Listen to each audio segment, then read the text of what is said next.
जखम दिहल तोरे बासुन रे सिलवा, दिल में जखम दिहल तोरे बासुन रे सिलवा।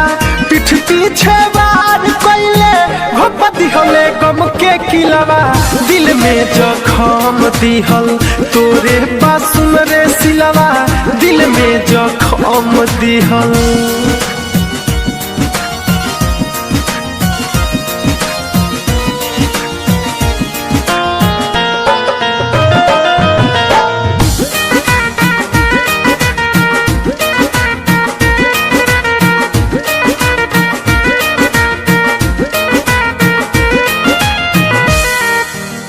हम कईनी प्यार तोरा से ते कईले खेला,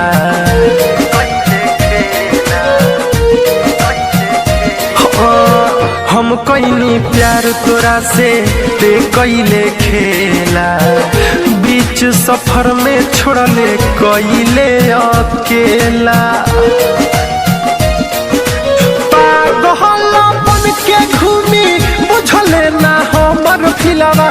दिल में जखम दिहल तोरे बासुन रे सिलवा, दिल में जखम दिहल। Mix by Aditya recording studio Gopalganj.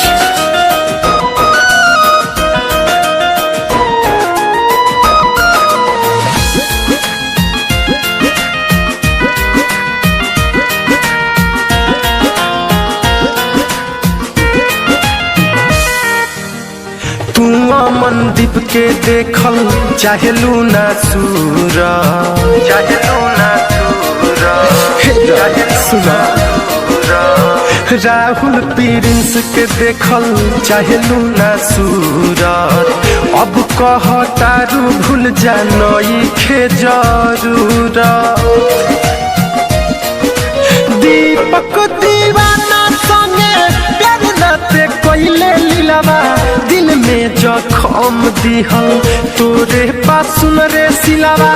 पीठ पीछे वार कइले घोप दिहले गम के किलवा, दिल में जखम दिहल तोरे बासुन रे सिलवा, दिल में जखम दिहल।